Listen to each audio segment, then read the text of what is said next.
ഇത്രയും തെളിവ്, സാഹചര്യം, ശാസ്ത്രീയ തെളിവ് എല്ലാം കൊടുത്തിട്ട് പട്ടപ്പകല് പോലെ നടന്ന വിഷയങ്ങളാണ്. എന്നിട്ട് ഇത്രയും എന്താ പറയുന്നത്, ഒന്നുമില്ലാതാക്കി കളഞ്ഞു. ഇപ്പൊ ഇതുപോലെ ഈ അമ്മമാർക്കും ആദ്യമാണ് സത്യത്തില് ശരിക്കും നമുക്ക് പോലും ഇപ്പോ ഇതിനെന്താ ഇപ്പൊ പ്രതിയെ കൊണ്ട് വെച്ചേക്കുന്ന എന്റെ വീടിന്റെ തൊട്ടടുത്താ. ഞാൻ രാവിലെ പണിക്ക് പോയി കഴിഞ്ഞാൽ ഞാൻ രാത്രിയിലാണ് വരുന്നത്. ഈ 3 പെൺപിള്ളേർക്ക് എന്താണ് സുരക്ഷ? ഇപ്പം അവന്റെ വീട്ടിൽ മൊത്തം പോലീസുകാർ ചുറ്റും നിൽക്കുക. ഞങ്ങളുടെ പെൺപിള്ളേർക്ക് ആരാണ് സുരക്ഷ നൽകുന്നത്? അതിനെക്കുറിച്ച് നിങ്ങളൊന്ന് വ്യക്തമാക്കിയാൽ നന്നായിരുന്നു. മനസ്സിലായി, അതിന്റെ ഒരു ആദ്യം മനസ്സിലായി. നിങ്ങൾ പറയുന്നതിന്റെ ഒരു ടെൻഷൻ എല്ലാവർക്കും ഉണ്ട്. കൃത്യമായ ശിക്ഷ കിട്ടാത്ത സാഹചര്യത്തില് ബാക്കിയുള്ള അമ്മമാർക്കും അല്ല ഒരു ആദ്യം. ഈ കേരളത്തിലുള്ള എല്ലാ മീഡിയയും വന്ന് എടുത്തതാണ്. ഈ കുഞ്ഞിനെ കെട്ടിത്തൂക്കിയതാണ്, ബലാത്സംഗം ചെയ്തിട്ടുണ്ട്.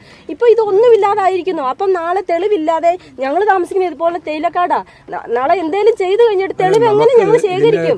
ഒരു നമുക്ക് ചെയ്യാൻ പറ്റുന്നത് എന്താ, ഇതിൻ്റെ അകത്ത് ഒരു നീതി ഉറപ്പാക്കുന്നതിന് വേണ്ടിയിട്ടുള്ള പരമാവധി നിയമപരമായ കാര്യങ്ങൾ ചെയ്യാൻ അവരെ സഹായിക്കാം. അത് നമുക്ക് പരമാവധി ചെയ്യാം. ഈ 6 വയസ്സ് കുഞ്ഞിനെ ചെയ്തവൻ എന്റെ കുഞ്ഞിന് 19, 17, 15 വയസ്സാണ്. അതിന് ചെയ്യാൻ ഒത്തിരി സമയമൊന്നും വേണ്ടല്ലോ. വേണമെങ്കിൽ പറയാം കൊച്ചിന്റെ ഇഷ്ടം കൊണ്ടാണ് ചെയ്തതെന്ന് വരെ ഇനി ബാക്കി വരുത്താമല്ലോ.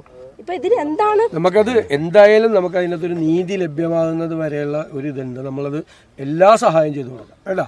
എല്ലാ സഹായം ധൈര്യമായിട്ടിരിക്കും കേട്ടോ. ഈ മനസ്സിലായാൽ പറഞ്ഞതിൻ്റെ ഇത് ഗൗരവത്തിലാണ് ഉൾക്കൊണ്ടത്. അത്രയും ഉള്ളൊരു വിഷമവും ആദ്യം സങ്കടവും കൊണ്ടാണ് പറയണതെന്ന് മനസ്സിലായി. എല്ലാവർക്കും ഉണ്ടത് കേട്ടോ. തീർച്ചയായിട്ടും ധൈര്യമായിട്ടിരിക്കും.